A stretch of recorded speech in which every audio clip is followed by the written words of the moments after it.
Acceleration क्या होती है? एक्सेलरेशन हम एक बॉडी की कैसे डिफाइन करेंगे? चेंज इन वेलोसिटी की वेलोसिटी में कितना चेंज हो रहा है टाइम के अनुसार, हम उसको क्या बोलेंगे? एक्सेलरेशन। या हम बोल सकते हैं increase in velocity divide by time taken. देखो जैसे क्या है, एक वेलोसिटी रेस्ट पे है, ठीक है, वो क्या है 5 सेकंड के बाद 10 मीटर कवर कर लेती है, 10 मीटर पर सेकंड से चलना स्टार्ट कर देती है।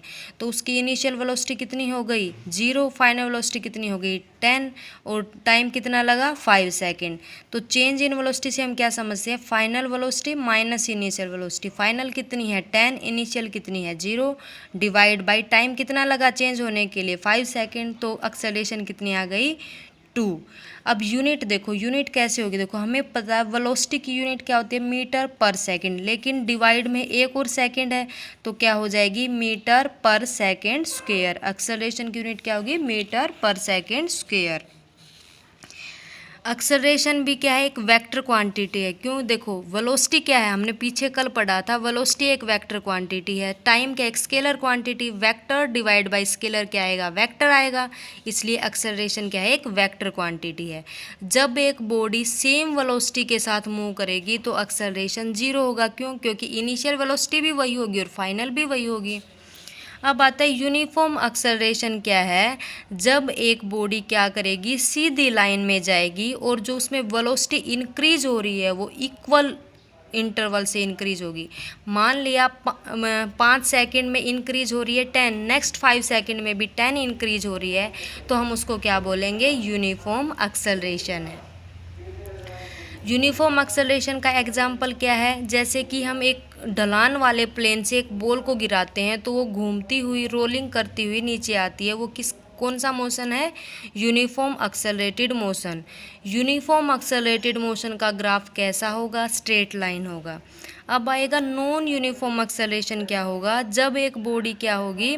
स्ट्रेट लाइन में तो चलेगी लेकिन क्या होगा? उसमें जो वेलोसिटी का चेंज हो रहा है वो इक्वल नहीं होगा। मीन्स हमें क्या समझ में आया? जो वेलोसिटी चेंज हो रही है वो नॉन यूनिफॉर्म है। कभी तो वो ज़्यादा चेंज हो जाती है, बढ़ जाती है, कभी क्या कम हो जाएगी। तो क्या होगा? वेलोसिटी इक्वल अमाउंट से चेंज नहीं हो रही। और जो वेलोसिटी टाइम ग्राफ होगा नॉन यूनिफॉर्म एक्सेलरेशन का, वो कैसा आएगा? कर्व्ड लाइन आएगा। अब आता है रिटार्डेशन और डी एक्सेलरेशन या नेगेटिव एक्सेलरेशन। रिटार्डेशन भी क्या है? एक एक्सेलरेशन ही है लेकिन क्या है? वो नेगेटिव साइन के साथ है। देखो हमने एक्सेलरेशन में क्या पढ़ा था? या तो हम क्या बोलते हैं? चेंज इन वेलोसिटी या इंक्रीज इन वेलोसिटी। कई बार क्या बोलते हैं? एक्सेलरेशन को तो क्या बोलते हैं? वेलोसिटी का इंक्रीज होना, तो एक्सेलरेशन पॉजिटिव हो जाएगी। अगर वेलोसिटी डिक्रीज हो रही है तो उस एक्सेलरेशन को हम क्या बोलेंगे? रिटार्डेशन। क्यों? क्योंकि अब एक्सेलरेशन क्या हो जाएगी? नेगेटिव हो जाएगी। रिटार्डेशन है एक्सेलरेशन ही, सिर्फ चेंज किस चीज़ का आएगा? साइन का। माइनस आ जाएगा, इधर यूनिट भी सेम रहेगी, फॉर्मूला भी सेम रहेगा।